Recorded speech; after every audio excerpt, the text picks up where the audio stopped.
예, 오늘 뭐 우리가 잘 알고 있는 한 번쯤 다 들어봤던 그런 말씀이 오늘 말씀을 통해 나오고 있네요. 오늘 이 말씀을 가지고 주님의 은혜에 만족하도다. 주님의 은혜에 만족하도다라는 제목으로 하나님의 말씀을 증가하도록 하겠습니다. 오늘 제가 이제 고린도후서 19번째 강의 시간인데요. 제가 지금 토요일 날에 마지막 13장 하면서 마칠까? 아니면 12장의 뒷부분 내용 한번 더 할까? 지금 고민 중입니다. 그래서 일단 오늘 말씀이 끝나고 난 다음에 제가 토요일 날에 12장을 하게 되면 주일 날에 이제 13장으로 끝나게 되고, 제가 토요일 날에 13장을 설교하게 되면 이제 주일부터는 여러분 지금 창세기 지금 말씀 묵상하고 있죠. 창세기에 있는 말씀 이제 1장 1절부터 이제 들어가게 될 건데요. 아무튼 여러분 마지막까지 이 고린도후서를 통해 은혜 받는 귀한 시간 되시기를 주님의 이름으로 축원드리겠습니다. 사실 이 신약성경 읽다 보면은 고린도후서가 눈에 잘 들어와요, 안 들어와요? 잘 안 들어오는 내용입니다. 마태, 마가, 누가, 요한복음, 뭐 에베소서, 뭐 빌립보, 골로새, 뭐 로마서 이런 거는 뭐 목사님들 설교를 많이 해가지고 뭐 요한계시록 뭐 이런 것들은 우리가 익히 잘 알고 있는 내용이지만 고린도후서, 고린도전서는 그다지 그렇게 설교를 많이 듣는 그런 내용은 아니에요. 특별히 고린도후서 같은 경우에는 설교로 잘 안 나오는 내용들이거든요. 근데 저희들이 지금 벌써 한 19번 정도 이 고린도후서에 관한 내용을 가지고 은혜를 나누고 있습니다. 참 하나님 은혜인 것 같아요. 자, 오늘 말씀에 보면 1절에 보면은 어떤 내용이 나와 있느냐? 1절에 보면은 그런 내용이 있습니다. 우리 다 같이 1절에 있는 말씀 한번 다 같이 읽어보겠습니다. 시작. 무익하나마 내가 부득불 자랑하노니 주의 환상과 계시를 말하리라. 자, 이제 오늘 보니까 환상과 계시에 관한 내용이 나오고 있습니다. 야, 이게 참 뭔가 좀 흥미롭지 않습니까? 과연 사도 바울 선생이 어떤 환상과 어떤 계시를 받았길래 환상과 계시에 관해서 이야기를 하고 있는가? 자, 왜 사도 바울 선생이 갑자기 이 고린도후서 12장에 환상과 계시에 대해서 이야기를 하느냐면요. 사도 바울 선생을 향해서 비판하는 사람들이 세 가지의 큰 비판이 있었어요. 첫 번째가 뭐랬습니까? 니는 왜 추천서가 없니? 이게 첫 번째 비판이었습니다. 두 번째는 뭐죠? 니는 왜 사람이 안 받니? 이게 굉장히 컸습니다. 사람이 안 받으니까 네가 지금 헌금 거두러 다니는 거지. 뭐 이거 가지고 막 사도 바울 선생을 어떻게 해요? 비판하고 욕했잖아요. 그리고 마지막 세 번째가 뭐냐면 니는 왜 영적인 능력을 하나도 행하지 못하니? 그렇게 이야기를 했어요. 이 세 가지를 가지고 사도 바울 선생을 집중적으로 비판을 했다는 거죠. 첫 번째 뭐 추천서 왜 없느냐? 그리고 두 번째 왜 사람이 안 받느냐? 이 얘기는 앞에 얘기 다 했어요, 안 했어요? 다 얘기했습니다. 내가 뭐 추천서가 뭐가 필요했냐? 너희들이 곧 나의 뭐다? 추천서다. 내가 뭐 배단위 교회 뭐 제가 개척한 건 아닙니다. 개척에 굳이 내가 추천서가 뭐가 필요하겠느냐? 여기 있는 장로님하고 집사님하고 권사님들이 누구예요? 우리의 추천서죠. 그분이 증인이죠. 나와 함께한 그 주의 백성들이 어떻게 해요? 성도들이 나의 추천서가 되지 않느냐, 뭐 그런 식으로 또 얘기를 했고, 또 사례비에 관해서는 내가 누구를 위해서 사례비를 안 받는다 했습니까? 나를 위해서 안 받는 게 아니라 너희들을 위해서 내가 안 받는다, 그렇게 얘기하고 있다는 거예요. 그래서 하나님의 사역이 하나님의 돈으로 이루어지는 것이 아니다라는 걸 보여주기 위해서 어떻게 해요? 일부러 고린도 교회 사람들에게는 사례비를 받지 않습니다. 그 대신 마케도니아 지역에 있는 교회 사람들이 이래 막 후원을 해줘요, 사도 바울 선생에게. 그래서 그 후원금을 받아서 어떻게 해요? 사역을 하게 되었다라는 거죠. 뭐 고린도에 뭐 사도 바울 선생이 천막 치는 이렇게 기술이 있으니까 텐트 만들어 가지고 뭐 자기 뭐 개인적으로 그 돈을 충당한 거 아닙니까? 이렇게 보통 설명할 수가 있어요. 왜냐하면 그 사람이 텐트 메이커이기 때문에.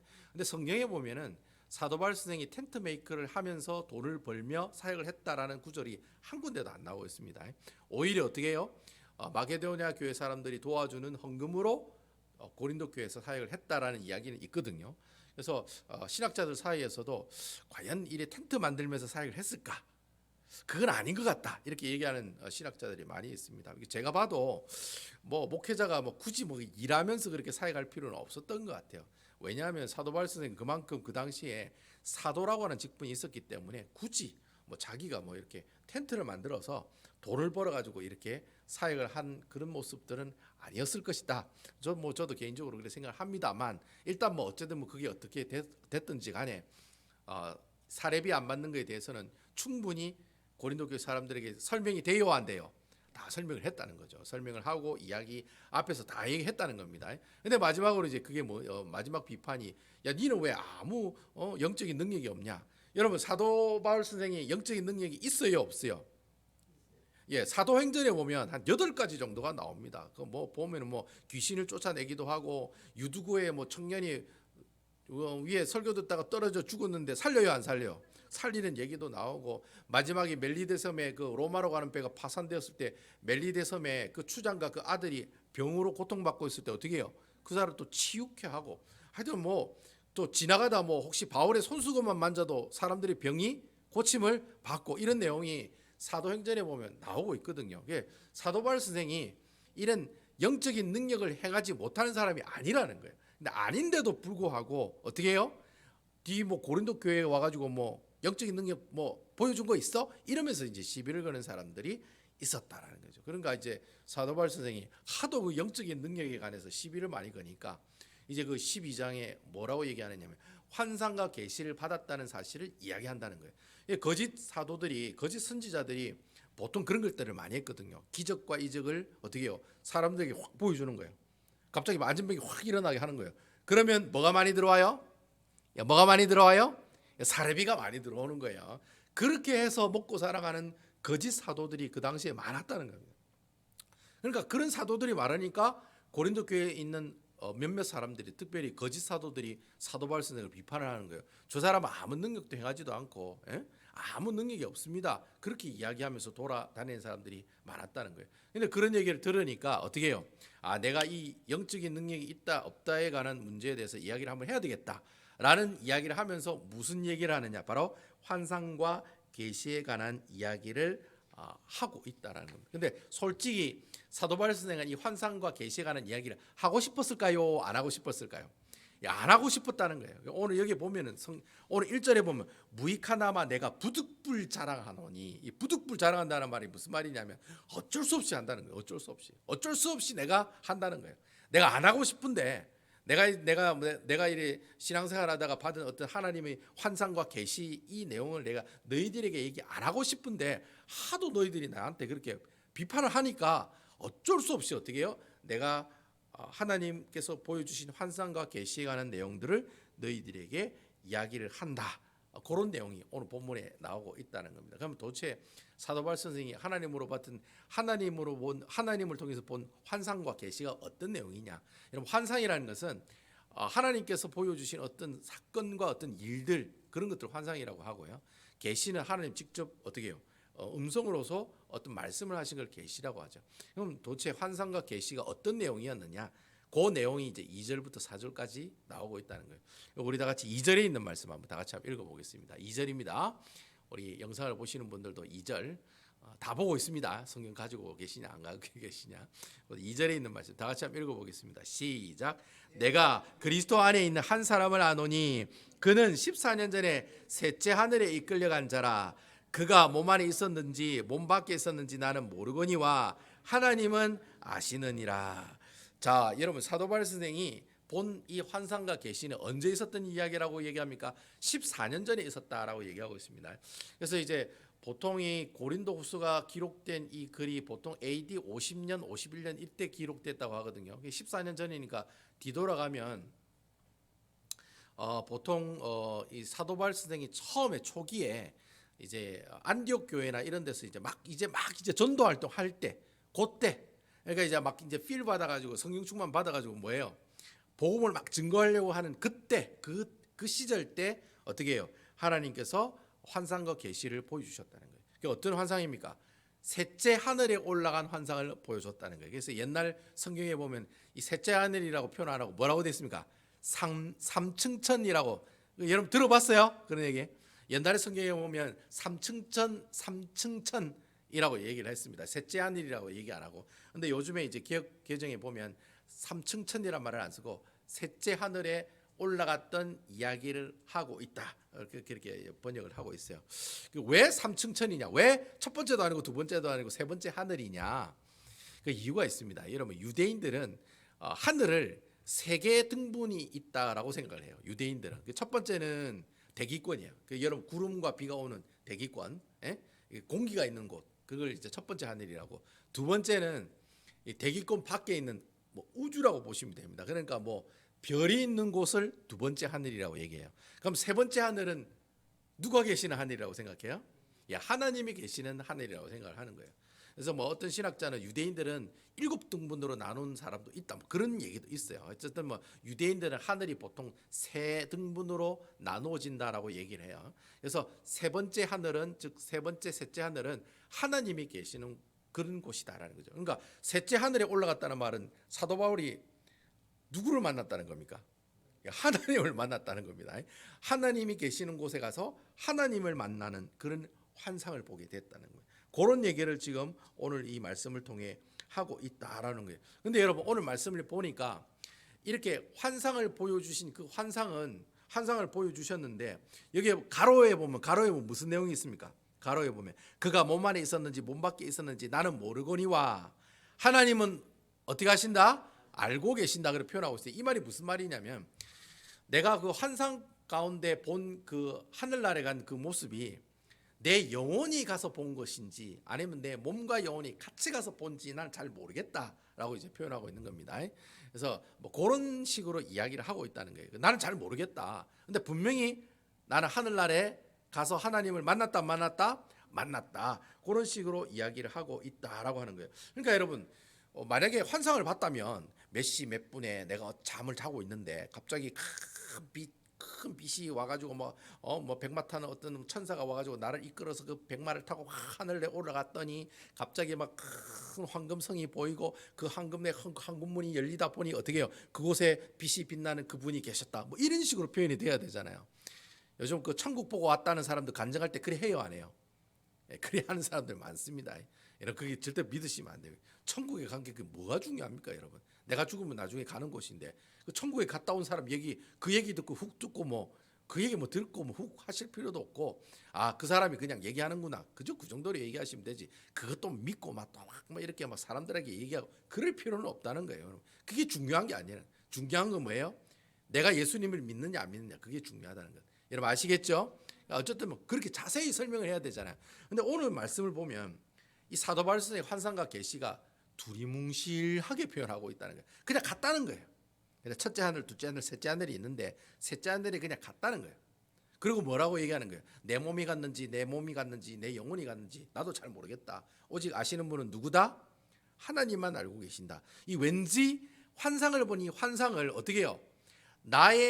내가 그 환상을 본 곳에 포커스를 맞추는 것이 아니라 누구에게 막 이렇게 막 떠넘기는 것 같아요.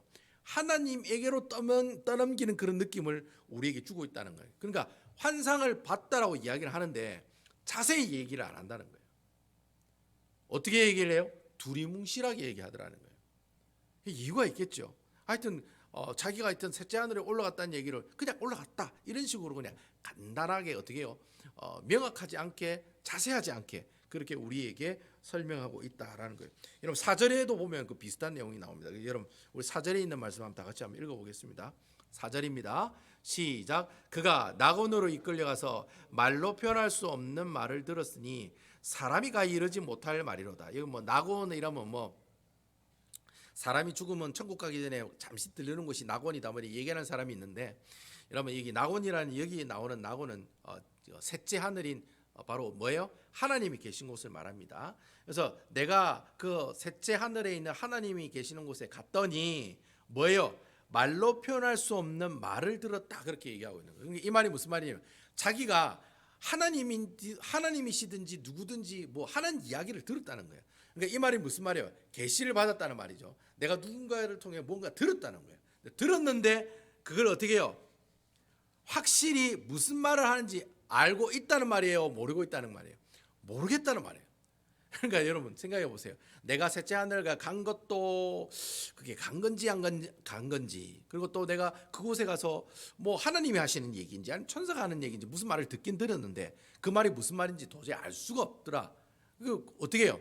환상과 계시가 다 뭐 어떻게 얘기하고 있는 거예요? 두리뭉실하게 우리에게 이야기해주고 있다라고 하는 겁니다. 왜 사도 바울 선생이 이렇게 환상과 계시를 디테일하게 얘기하지 않고 이렇게 두리뭉실하게 이야기하느냐? 이유가 뭐냐? 그 이유가 있다는 거예요. 그 이유가 5절과 6절 말씀에 나오고 있다는 겁니다. 자, 우리 5절과 6절 말씀에 왜 이렇게 환상과 계시를 자세히 이야기하면 더 좋을 건데 왜 이렇게 두리뭉실하게 이야기하느냐. 자, 5절과 6절에 있는 말씀 우리 다 같이 한번 읽어볼게요. 시작. 내가 이런 사람을 위하여 자랑하겠으나 나를 위하여는 약한 것들 외에 자랑하지 아니하리라. 6절. 내가 만일 자랑하고자 하여도 어리석은 자가 되지 아니할 것은 내가 참말을 함이라. 그러나 누가 나를 보내는 바와 내게 듣는 바에 지나치게 생각할까 두려워하여 그만두노라. 자, 오늘 여기 보니까 사도 바울 선생이 자신이 본 환상과 들은 계시의 말씀을 두리뭉실하게 이야기하는 이유가 뭐냐. 사실 여러분, 내가 만약에 어떤 환상을 보고 계시를 이렇게 받은 것을 자세하게 성도들에게, 고린도 교회 성도들에게 얘기를 해요. 그러면 사도 바울 선생은 그 고린도 교회에 있는 거짓 교사들과 거짓 선지자들과 똑같은 사람이 되는 거예요? 아니면 틀린 사람이 되는 거예요? 똑같은 사람이 되는 거예요. 좀 쉬운 말로 할게요. 똑같은 인간이 돼요? 아니면 다른 인간이 돼요? 똑같은 인간이 되고 만다는 거예요. 지금 거짓 사도들이 하는 게 이런 거라니까요. 내가 환상을 봤는데 그 환상이 막 이렇고 파란 문이고 빨간 문이고 황금색 문이고 주님이 나의 그 오른팔로 나를 등을 만지니까 막 뜨거워지고 막 그렇게 구체적으로 얘기하는 사람들이 누구였느냐? 거짓 선지자들이었다는 거예요. 그리고 내가 막 하나님께서 주시는 그 음성을 내가 들었는데 몇 날 며칠 날에 우리 원항호 집사님이 갑자기 부자가 된다 카더라 뭐 이런 얘기들을 얘기한다는 거예요. 그러니까 여러분 그런 얘기를 거짓 선지자들이 어떻게 해요? 고린도 교회 사람들에게 얘기하면서 뭘 받아 먹어요? 바로 이거 머리를 받아 먹는단 말이에요. 그러니까 사도 바울 선생이 만약에 환상과 계시를 이야기하게 되면은 어떻게 해요? 그 거짓 교사들과 똑같은 사람이 되고 만다는 거예요. 그게 무서운 거예요. 그리고 어떻게 해요?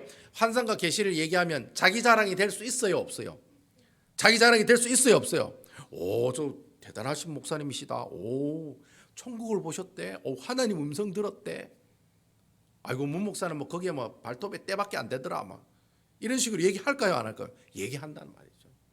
그러니까 사도 바울 선생이 그렇게 되기를 원치 않았다는 거예요. 그래서 환상과 계시를 이야기도 어떻게 해요? 하기 싫은데 똑같은 사람 될까 싶어서 하기 싫은데 어쩔 수 없이 자꾸 비판하니까 나도 이런 것들이 있다는 걸 그들에게 보여주게 되었다. 그렇게 이야기하고 있다는 거예요. 그러면서 오히려 자기는 이 환상과 계시를 얘기하면서 그 환상과 계시에 대해서 자세히 본질적으로 이야기하는 것이 아니라 그 환상과 계시를 가지고 뭘 이야기를 해요?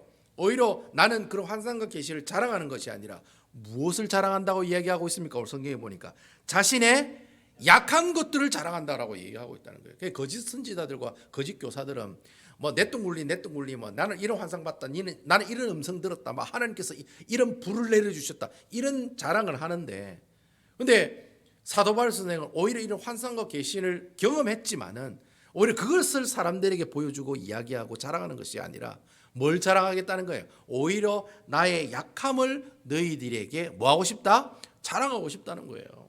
그럼 도대체 사도 바울 선생이 말하는 그 약한 것들이 뭐냐? 도대체 무엇이길래 사도 바울 선생이 자랑하고 싶다고 이야기하느냐? 자, 그 내용이 뭐예요? 7절에 보면 나온다는 거예요. 도대체 뭘 자랑하고 싶으냐 말이죠. 자, 7절에 있는 말씀 우리 다 같이 한번 읽어보도록 할게요. 7절 시작. 열의 계시를 받은 것이 지극히 크므로 너무 자만하지 않게 하시려고 내 육체의 가시 곧 사탄의 사자를 주셨으니 이는 나를 쳐서 너무 자만하지 않게 하려 하심이라. 자, 사도 바울 선생이 약한 것이 뭐냐? 약점이 뭐냐? 바로 육체의 가시라고 이야기를 하고 있습니다. 보통 우리가 이 가시라고 얘기하면 뭐 따끔따끔거리는 그 가시를 말하는 게 아니냐 이렇게 얘기하는 사람들이 있는데, 실질적으로 이 헬라 단어가 이 가시라는 뜻이 뭐냐면 막대기라고 하는 뜻입니다. 막대기. 이 그 가시를 막대기라고 표현하는 내용이 어디에 주로 많이 나오냐면은 구약 성경에 보면 왜 이스라엘 백성들이 불순종하면은 하나님이 심판하는 방법 중에 한 가지인데 어떻게 심판하십니까? 때로는 뭐 가뭄으로, 홍수로, 뭐 홍수는 아니에요. 가뭄으로, 뭐 병으로 그렇게 하나님 심판하시잖아요. 때로는 또 어떻게 심판하시죠? 이스라엘 주위에 있는 나라들을 어떻게 해요? 이스라엘 주위에 있는 나라들을 어떻게 합니까? 일으켜서 어떻게 해요? 이스라엘을 공격하게 만들잖아요. 그렇잖아요, 여러분. 그래서 여러분 사사기 보면은 뭐 계속 공격하잖아요. 모압 족속이 찾아오고 암몬 족속이 찾아오고 그래요, 안 그래요? 계속 왜 그렇습니까? 이스라엘 백성들이 계속 하나님께 불순종하니까 하나님이 심판하는 방법으로 뭐예요? 주위에 있는 나라들 계속 일으키려 가지고 공격을 하게 만드는 거예요. 그때마다 누가 나와요? 사사가 나오잖아요. 그때마다 사사가 나와가지고 그 사람들과 싸워서 이기게 하고 또 평화로웠다고 또 죄짓고 또 어떻게 해요? 또 하나님께 또 얻어터지다가 그때 하나님께 공격받을 때 그때 그 표현에 막대기라는 표현을 쓰거든요. 근데 그 막대기가 결국 뭐예요? 하나님이 심판하는 뭐예요?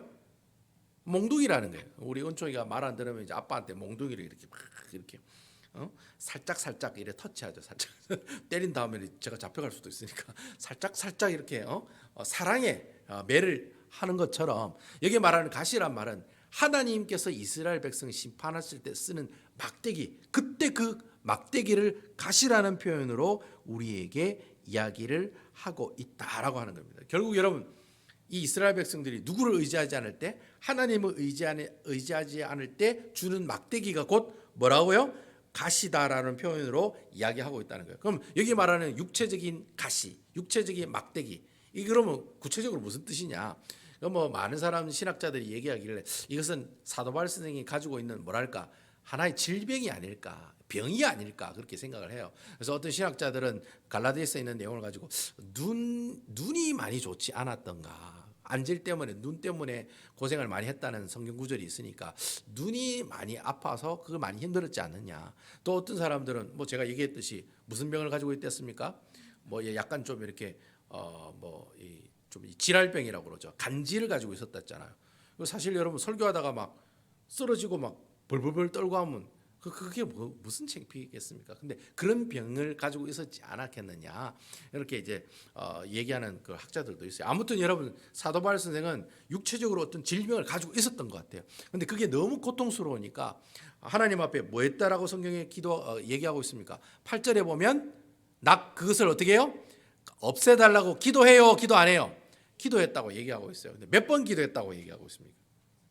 저를 보시면 안 되죠. 성경을 봐야죠. 8절에 몇 번 기도했다고 되어 있습니까? 몇 번? 네, 3 times. 3번 기도했다고 되어 있습니다. 이 유대인들은 참 3번 3자를 참 좋아하는 것 같아요. 한국 사람도 3자를 좋아하는데 유대인들도 3자를 참 좋아합니다. 그리고 7자도 되게 좋아합니다. 7자도. 왜 3이 왜 3번 기도했다냐면은 여러분 보통 이 3번 기도했다는 말은 최선을 다해서 기도했다는 표현입니다. 그러니까 유대인들이 글로서 나는 하나님께 3번 기도했다 이 말은 딱 3번만 기도했다는 말이 아니에요. 몇 번을 기도했다는 거예요? 엄청나게 많이 기도했다는 말이에요. 그걸 글로서 표현할 때 3번 기도했다. 그래서 여러분 예수님이 감람산에서 몇 번 기도합니까? 예, 몇 번 기도합니까? 3번 기도. 저는 그래 생각해요. 설마 3번 기도했을까? 저는 그래 생각 안 해요. 최선을 다해서 기도했다는 거예요. 최선을 다해서. 뭐가 되도록? 예?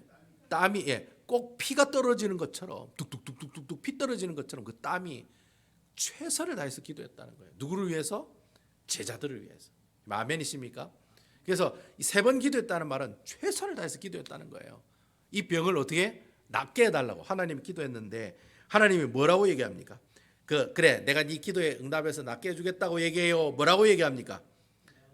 9절에 보면 그 내용이 나오잖아요. 9절에. 제일 중요한 오늘 본문의 핵심 구절이거든요. 9절에 있는 내용 우리 다 같이 한번 읽어보도록 할게요. 9절입니다. 시작. 나에게 이르시기를 내 은혜가 내게 족하도다. 이는 내 능력이 약한 데서 온전하여짐이라 하신지라. 그러므로 도리어 크게 기뻐함으로 나의 여러 약한 것들에 대하여 자랑하리니 이는 그리스도의 능력이 내게 머물게 하려 함이라.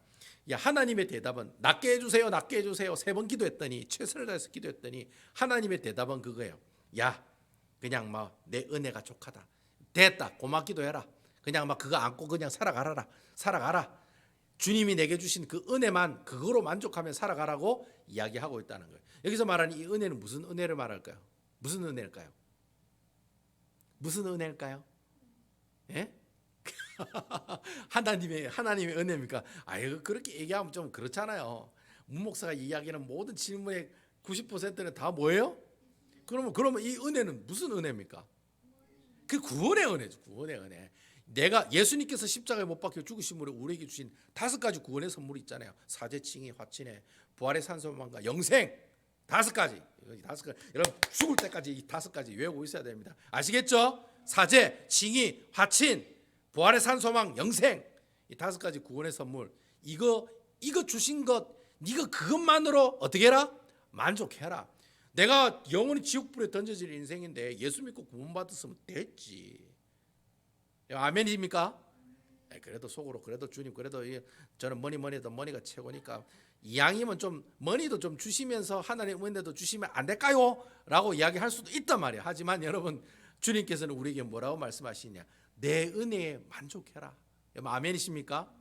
예, 오히려 주님이 주신 그 은혜에 만족하며 살아갈 때에 하나님께서 우리에게 어떤 모습을 우리에게 보여주신다고 했습니까? 내가 이렇게 어떻게 해요? 내가 계속 이 질병을 가지고 있으면 하나님께 원망과 불평이 많이 나올까요? 하나님을 찬양합니다 할렐루야 이 이야기가 많이 나올까요? 솔직히 깨놓고 얘기하면, 예? 내가 몸이 아프면은 아이고 주님 왜 나한테 이러십니까? 이렇게 얘기하지. 할렐루야 하나님 감사합니다. 두통 주시고 암 주시고 뭐 여러 가지 주시니 감사합니다 할렐루야 이렇게 얘기합니까? 어떻게 얘기합니까? 예? 원망해요 안 해요? 불평해요 안 해요? 불평하잖아요. 예? 원망하잖아요. 그럼에도 불구하고 오늘 사도 바울 선생이 그 질병 가운데서도 뭐 한다고 얘기하고 있어요? 기뻐하고 오히려 자기가 가지고 있는 그 약함을 사람들에게 뭐 한다? 자랑한다라고 이야기하고 있대요. 왜 자랑하느냐? 그 뒤에 보면 나오잖아요. 내가 한없이 약할 때마다 그리스도의 능력이 어떻게 해요? 항상 나에게 뭐 하고 있다? 머물러 있더라는 거예요. 여러분 아멘이십니까? 그러니까 내가 약할 때 그때 그리스도의 능력이 함께 계시더라는 거예요. 그래서 내가 가지고 있는 이 약함을 사람들에게 당당하게 어떻게 한다? 자랑한다는 거예요. 야, 내가 이래 약할 때 누가 함께 하시더라? 예수 그리스도께서 함께 하시더라. 그래서 여러분 오늘 성경에 보면 그리스도의 능력이 머물게 하려 함이라 할 때 머물러 있다란 말이 무슨 뜻이냐면은, 여러분 이 머물러 있다라는 이 말이 헬라어 뜻으로 고치면, 뜻으로 해석을 하면 장막을 친다, 천막을 고정시킨다 그런 뜻이에요. 그러니까 머물러 있다는 말이 내가 스테이 한다는 그런 말이 아니에요. 장막을 칩니다.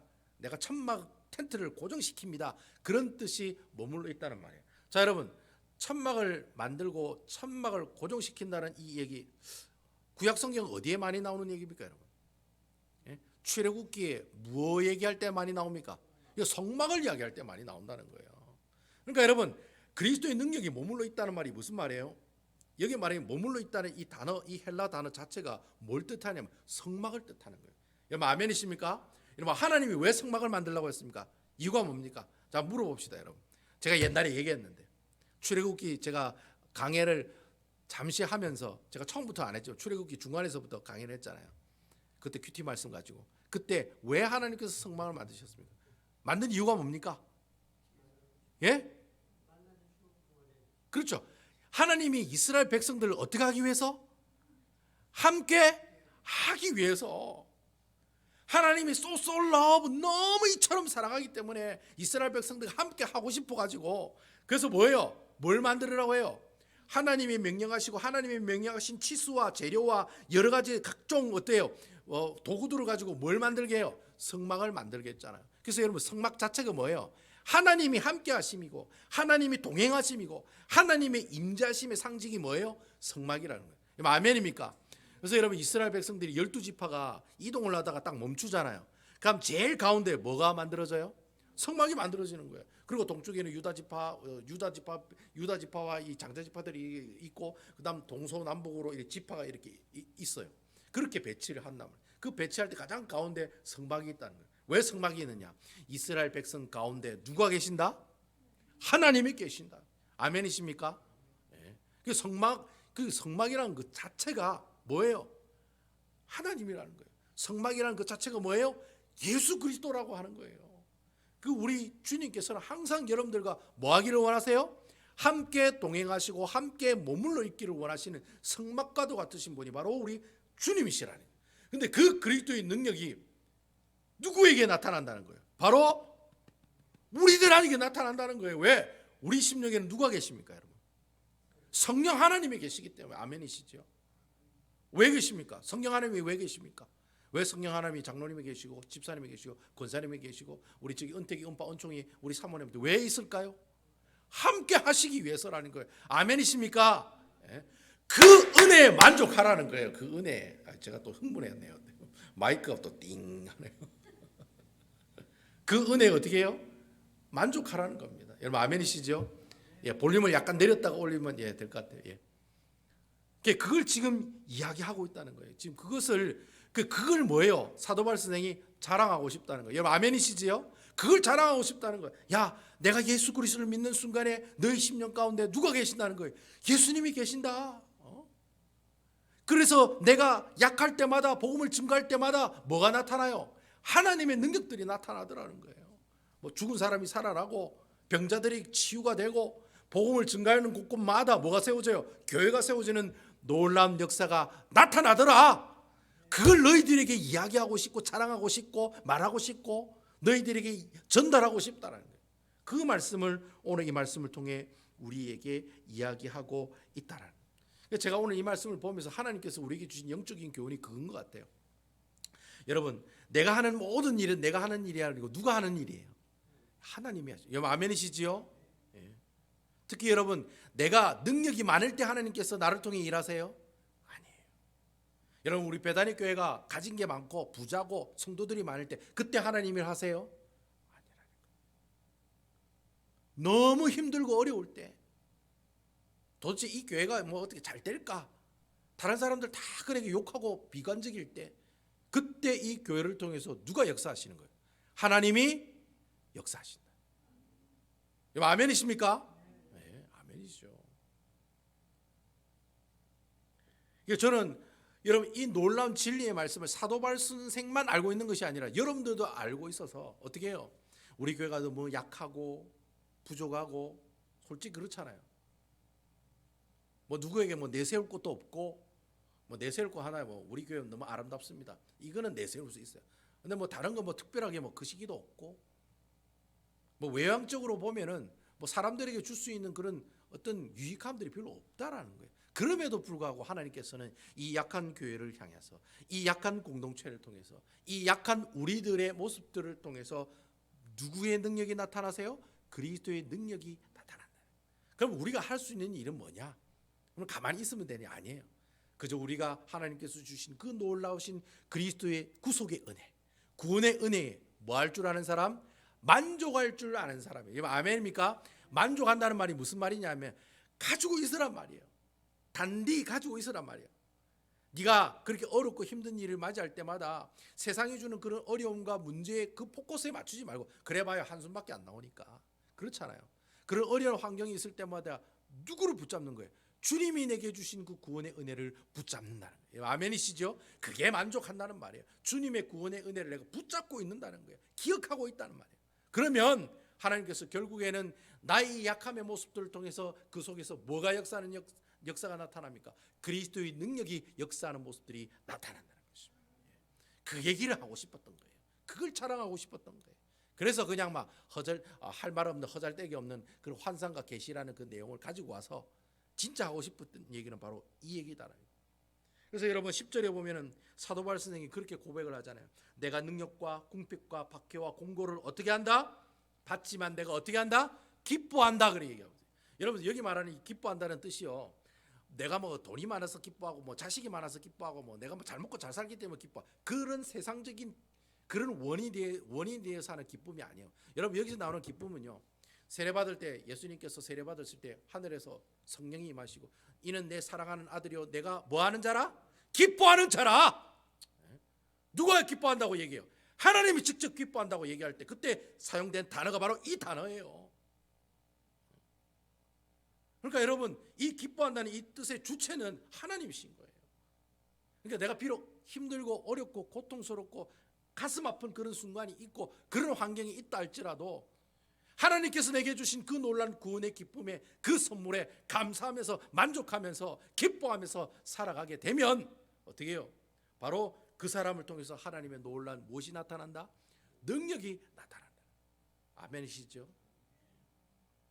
저는 아무쪼록 여러분 우리 베다니교회 성도 여러분들이 어렵고 힘들 때마다 제일 중요한 것은 예수님의 구속의 은혜, 구원의 은혜를 버리시면 안 된다. 그거 잃어버리는 순간 우리 교회는 끝이 나는 거예요. 그때부터 끝나는 거예요. 뭐 인간적인 계획과 방법을 세워가지고 이렇게 나가면 이렇게 우리 교회가 잘 나갈 수 있습니다. 그거 아니에요. 여러분들 먼저가 뭘 기억해야 돼요? 주님이 주신 내 그 구원의 은혜에 만족할 줄 아는 사람이 되어야 된다. 그 구원의 은혜를 캐치하고 기억하고 어떻게 해요? 그 말씀, 그 주신 구원의 은혜를 따라서 살아가는 그 사람이 바로 그 사람을 통해서 뭐가 나타나는 거예요? 그리스도의 능력이 나타나는 역사가 나타나는 것입니다. 아무쪼록 우리 배단위 교회가 그런 그리스도의 능력이 여러분들을 통해서 일어나는 모습이 있으시길 주님의 이름으로 축원을 드립니다. 여러분 왜 이런 능력이 안 나타나시고 나타나니까 우리 이런 말씀을 하는 거죠. 이게 뭐 사도바울 선생에게만 나타나는 게 아니잖아요. 믿는 우리에게도 이러한 동일한 은혜가 나타날 줄로 믿으시기 바랍니다.